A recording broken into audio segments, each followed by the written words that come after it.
Hi friends, kitchen queen ಚಾನೆಲ್ಗೆ ಸ್ವಾಗತ. ಇವತ್ತು ನಾನು ನಿಮಗೆ ಸಿಹಿ ಹುಣ್ಣಿಮೆ ವಿಶೇಷವಾಗಿ ಹುರಕ್ಕಿ ಹೋಳಿಗೆ ಹೇಗೆ ಮಾಡೋದು ಅಂತ ಹೇಳಿಕೊಡ್ತಾ ಇದ್ದೀನಿ. ಬೇಕಾಗುವಂಥ ಸಾಮಗ್ರಿಗಳು ನವನಕ್ಕಿ, ಅಕ್ಕಿ, ಪುಟಾಣಿ ಮತ್ತು ಬೆಲ್ಲ, ಏಲಕ್ಕಿ, ಜಾಜಿಕಾಯಿ ಬೇಕಾಗುತ್ತದೆ.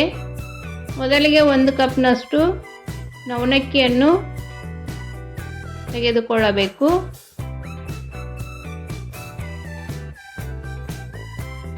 ಈ ರೀತಿ ಒಂದು ಕಡಾಯಿಗೆ ಹಾಕಿ ಚೆನ್ನಾಗಿ ಹುರಿದುಕೊಳ್ಳಬೇಕು.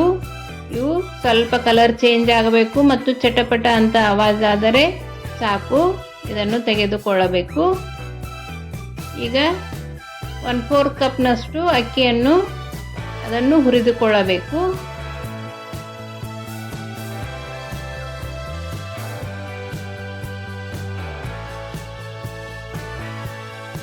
ಈ ರೀತಿ ಚೆನ್ನಾಗಿ ಹುರಿದುಕೊಳ್ಳಬೇಕು. ಈಗ ಇದನ್ನು ಒಂದು ಪ್ಲೇಟಿಗೆ ಹಾಕಿಕೊಳ್ಳೋಣ. ಇದು ಸ್ವಲ್ಪ ಆರೋವರೆಗೂ ಬಿಡಬೇಕು. ಈಗ ಹೋಳಿಗೆ ಮಾಡಲು ಹಿಟ್ಟನ್ನು ನಾದಿಕೊಳ್ಳೋಣ. ಇಲ್ಲಿ ನಾನು 1 ಕಪ್ನಷ್ಟು ಮೈದಾ ಹಿಟ್ಟನ್ನು ತೆಗೆದುಕೊಂಡಿದ್ದೇನೆ. ಇದನ್ನು ಈ ರೀತಿ ಚೆನ್ನಾಗಿ ಸಾಣಿಸಿಕೊಳ್ಳಬೇಕು. ಈ ಮೈದಾ ಹಿಟ್ಟಿಗೆ ಸ್ವಲ್ಪ ಉಪ್ಪು ಮತ್ತು ಸ್ವಲ್ಪ ಎಣ್ಣೆಯನ್ನು ಹಾಕಿ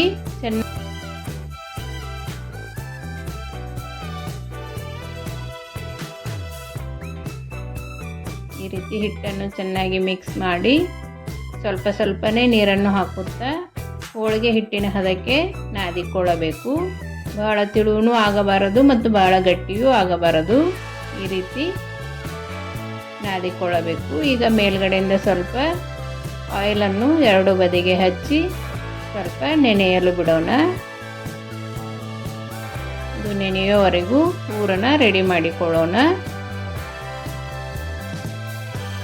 ಈ ಹೋಳಿಗೆ ತುಂಬ ಚೆನ್ನಾಗಿರುತ್ತದೆ ಮತ್ತು ದೀಪಾವಳಿ ಬಂದಿರುವುದರಿಂದ ಈ ಹೋಳಿಗೆಯನ್ನು ಯಾವುದೇ ಹಬ್ಬಕ್ಕೂ ಮಾಡಿಕೊಳ್ಳಬಹುದು.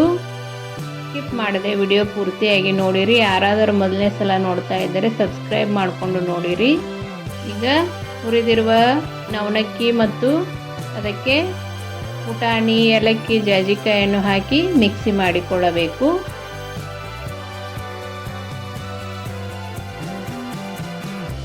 ಮಿಕ್ಸಿ ಆಗಿರುವ ಹಿಟ್ಟನ್ನು ಈ ರೀತಿ ಸಾನಿಸಿಕೊಳ್ಳಬೇಕು.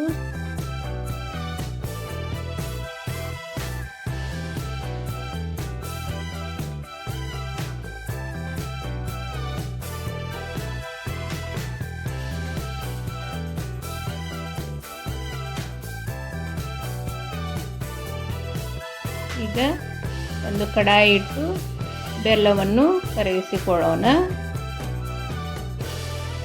1/2 ಕಪ್ನಷ್ಟು ಬೆಲ್ಲ ತೆಗೆದುಕೊಂಡಿದ್ದೇನೆ. ಅದಕ್ಕೆ ಒಂದು 3 ರಿಂದ 4 ಸ್ಪೂನಷ್ಟು ನೀರನ್ನು ಹಾಕಿಕೊಳ್ಳಬೇಕು. ಇದು ಆನ್ ಆಗೋವರೆಗೂ ಬಿಡಬಾರದು. ಬೆಲ್ಲ ಕರಗಿದರೆ ಸಾಕು. ಇಷ್ಟು ಬೆಲ್ಲ ಕರಗಿದರೆ ಸಾಕು. ಗ್ಯಾಸ್ ಆಫ್ ಮಾಡಿಕೊಂಡು ಈ ರೀತಿ ಹಿಟ್ಟಿಗೆ ಸ್ವಲ್ಪ ಸ್ವಲ್ಪನೇ ಹಾಕಿಕೊಳ್ಳಬೇಕು. ಎಲ್ಲ ಒಂದೇ ಸಲ ಹಾಕಬಾರದು. ಸ್ವಲ್ಪ ನೋಡಿಕೊಂಡು ಹಿಟ್ಟು ಹೂರ್ಣದ ಹದಕ್ಕೆ ಬರುವವರೆಗೂ ಅಷ್ಟು ಹಾಕಿದರೆ ಸಾಕು. ಈ ರೀತಿ ಸ್ವಲ್ಪ ಹಾಕಿ ಮಿಕ್ಸ್ ಮಾಡಿ. ಇನ್ನು ಬೇಕೆಂದರೆ ಹಾಕಬೇಕು, ಇಲ್ಲಾಂದರೆ ಬೇಡ. ನಾನು ಇನ್ನೊಂದು ಸ್ವಲ್ಪ ಹಾಕಿಕೊಳ್ತಾ ಇದ್ದೇನೆ. ಈ ರೀತಿ ಹೂರ್ಣ ಹದಕ್ಕೆ ಹಿಟ್ಟು ಬಂದರೆ ಸಾಕು. ಈಗ ನಾದಿಟ್ಟಿರೋ ಮೈದಾ ಹಿಟ್ಟು ರೆಡಿಯಾಗಿದೆ, ಹೂರ್ಣನೂ ರೆಡಿಯಾಗಿದೆ.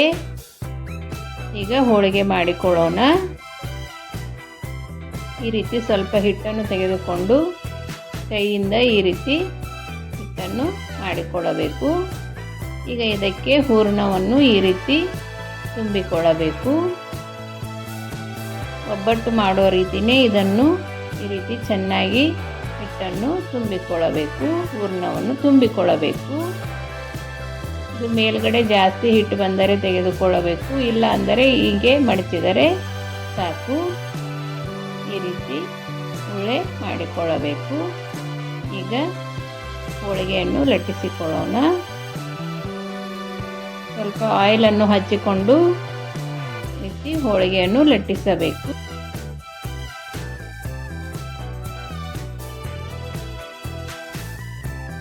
ನನ್ನ ಚಾನೆಲ್ನಲ್ಲಿ ಅನೇಕ ರೀತಿಯ ಫೆಸ್ಟಿವಲ್ ರೆಸಿಪಿಗಳು ಮತ್ತು ಈವ್ನಿಂಗ್ ಸ್ನ್ಯಾಕ್ಸ್ಗಳು ಇವೆ. ನಿಮಗೆ ಇಷ್ಟವಾದರೆ ನಮ್ಮ ಚಾನಲನ್ನು ಸಬ್ಸ್ಕ್ರೈಬ್ ಮಾಡಿ, ಶೇರ್ ಮಾಡಿ, ಲೈಕ್ ಮಾಡಿರಿ ಮತ್ತು ಪಕ್ಕದಲ್ಲೇ ಇರೋ ಬೆಲ್ ಐಕನನ್ನು ಕ್ಲಿಕ್ ಮಾಡಿ ಆಲ್ ಅಂತ ಸೆಲೆಕ್ಟ್ ಮಾಡಿರಿ.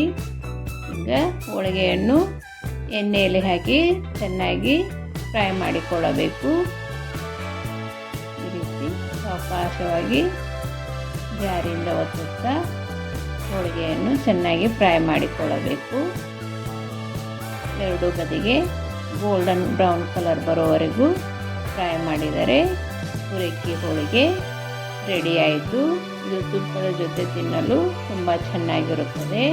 ಒಂದು ಸಲ ಟ್ರೈ ಮಾಡಿ ಹೇಗೆ ಬಂತು ಅಂತ ಕಮೆಂಟ್ ಮಾಡಿರಿ.